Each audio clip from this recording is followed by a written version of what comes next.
em busca da resposta à pergunta sobre o sentido do sofrimento. No fundo de cada sofrimento experimentado pelo homem, como também na base de todo o mundo dos sofrimentos, aparece inevitavelmente a pergunta: por quê? É uma pergunta acerca da causa, da razão e também acerca da finalidade. Para quê? Trata-se sempre, afinal, de uma pergunta acerca do sentido. Esta não só acompanha o sofrimento humano, mas parece até determinar o seu conteúdo humano, o que faz com que o sofrimento seja propriamente sofrimento humano. A dor, como é óbvio, em especial a dor física, encontra-se amplamente difundida no mundo dos animais. Mas só o homem, ao sofrer, sabe que sofre e se pergunta o porquê. E sofre de um modo humanamente ainda mais profundo se não encontra uma resposta satisfatória. Trata-se de uma pergunta difícil, como é também difícil uma outra muito afim, ou seja, a que diz respeito ao mal. Por que o mal? Por que o mal no mundo? Quando fazemos a pergunta dessa maneira, fazemos sempre também, ao menos em certa medida, uma pergunta sobre o sofrimento. Ambas as perguntas são difíceis, quando o homem as faz ao homem, os homens aos homens, como também quando o homem as apresenta a Deus. Com efeito, o homem não põe esta questão ao mundo, ainda que muitas vezes o sofrimento lhes provenha do mundo, mas põe-na a Deus, como Criador e Senhor do mundo. É bem sabido que, quando se percorre o terreno desta pergunta, chega-se não só a múltiplas frustrações e conflitos nas relações do homem com Deus, mas sucede até chegar-se à própria negação de Deus.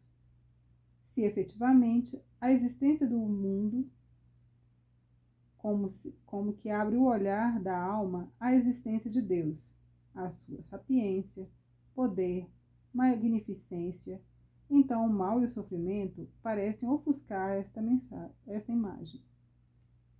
Às vezes de modo radical, e isto mais ainda olhando o cotidiano com a dramaticidade de tantos sofrimentos sem culpa, de tantas culpas sem pena adequada. Esta circunstância, portanto, mais do que qualquer outra, talvez, indica quanto é importante a pergunta sobre o sentido do sofrimento e com que acuidade se devam tratar, que é a mesma pergunta, que as possíveis respostas a dar-lhe. O homem pode dirigir tal pergunta a Deus, com toda a comoção do seu coração, e com a mente cheia de assombro e de inquietude. E Deus espera por essa pergunta e escuta, como vemos na revelação do Antigo Testamento. A pergunta encontrou a sua expressão mais viva no livro de Jó. É conhecida a história deste homem justo que, sem culpa nenhuma da sua parte, é provado com inúmeros sofrimentos. Perde os seus bens, os filhos e as filhas, e, por fim, ele próprio é atingido por uma doença grave. Nessa situação horrível, apresentam-se em casa 3 velhos amigos que o procuram, cada um, com palavras diferentes, convencê-lo de que, para ter sido atingido por tão variados e tão terríveis sofrimentos, deve ter cometido alguma falta grave. Com efeito, dizem-lhe eles, o sofrimento atinge o homem sempre com pena por uma culpa. É mandado por Deus, que é absolutamente justo e age com motivações que são da ordem da justiça.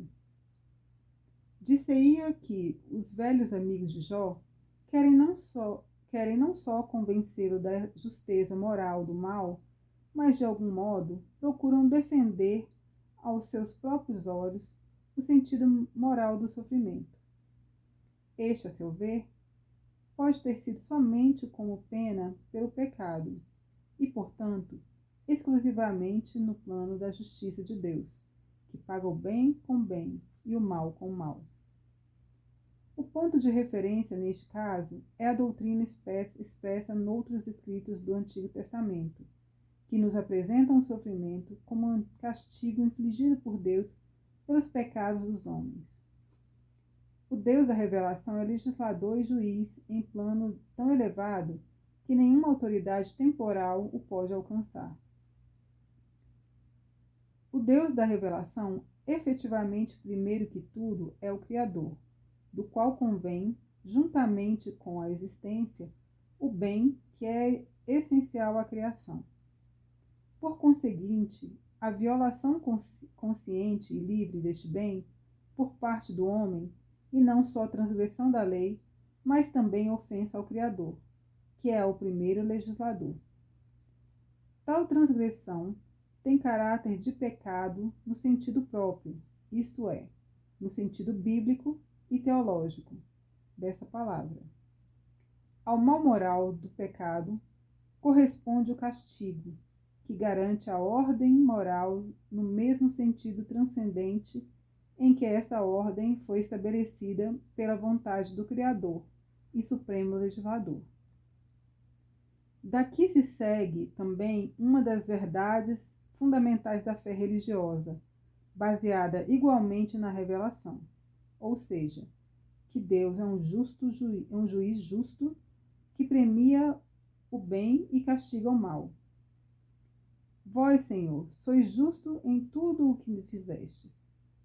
Todas as vossas obras são verdadeiras, retos os vossos caminhos, todos os vossos juízos se baseiam na verdade, e tomaste decisões conforme a verdade em tudo o que fizestes, que nos sobreviesse e à cidade santa dos nossos pais, Jerusalém.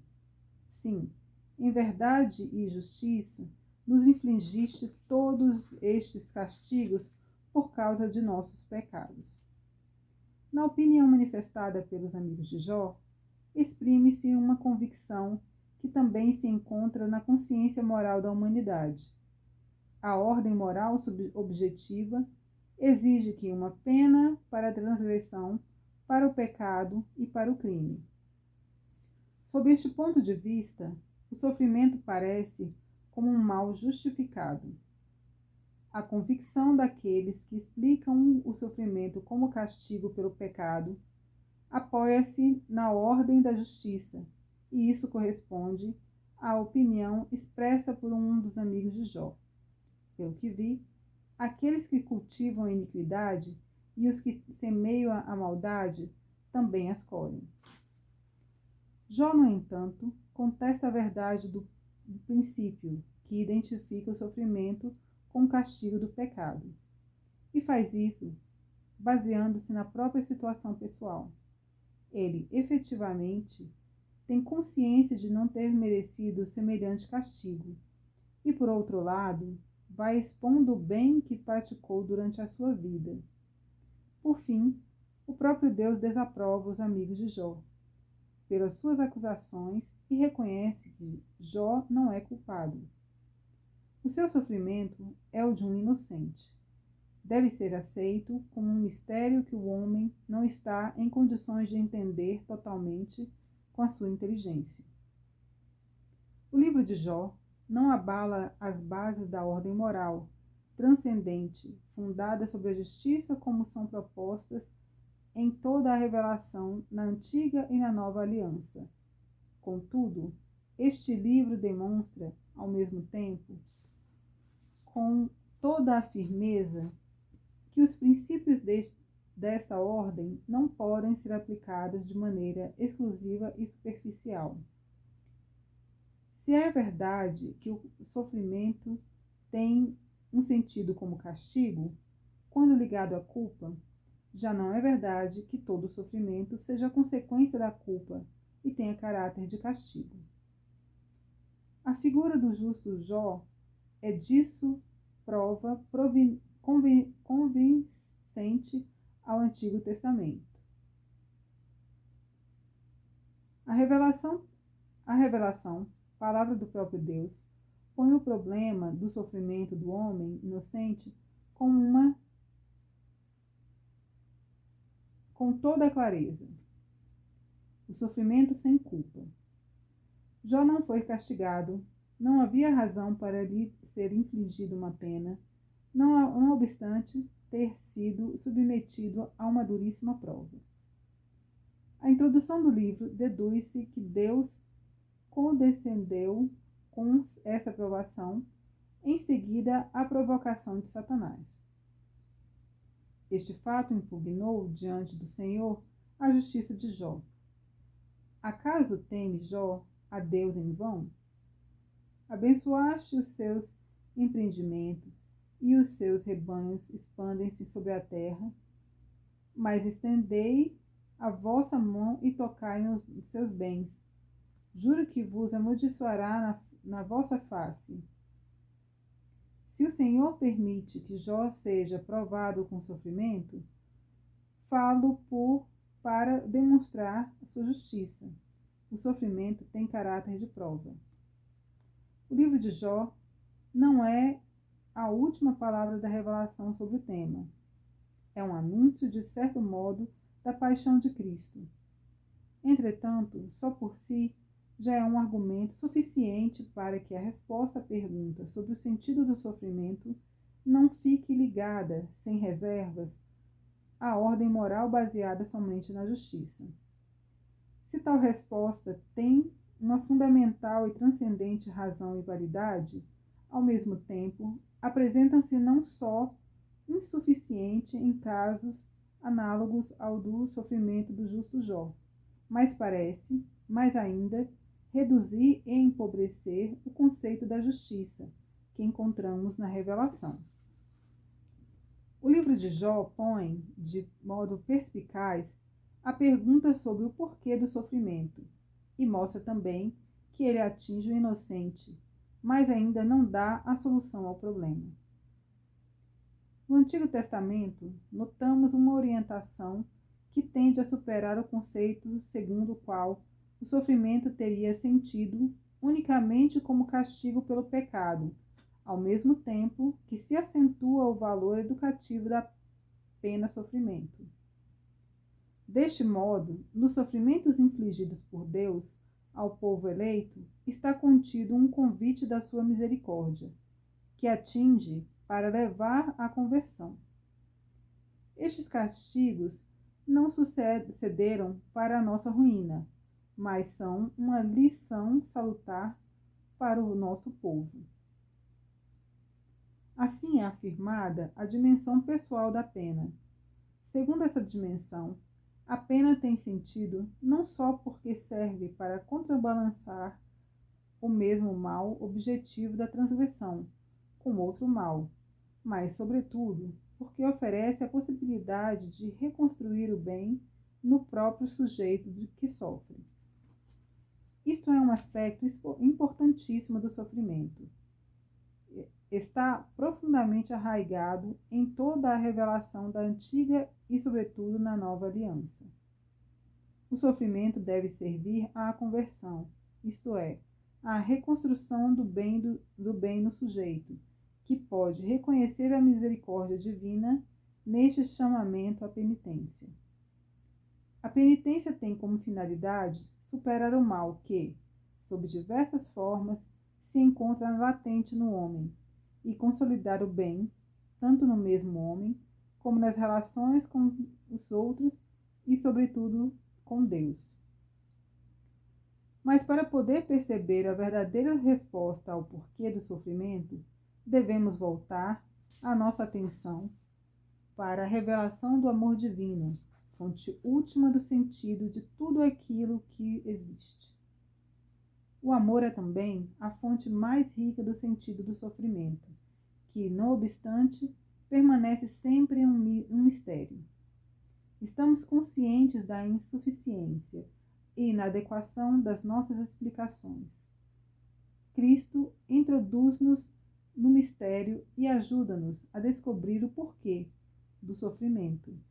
na medida em que nós formos capazes de compreender a sublimidade do amor divino.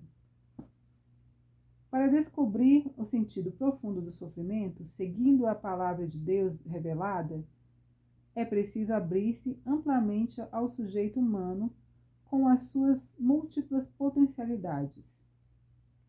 É preciso, sobretudo, acolher a luz da revelação, não só porque ela exprime a ordem transcendente da justiça, mas também porque ilumina esta ordem com o amor, qual fonte definitiva de tudo o que existe.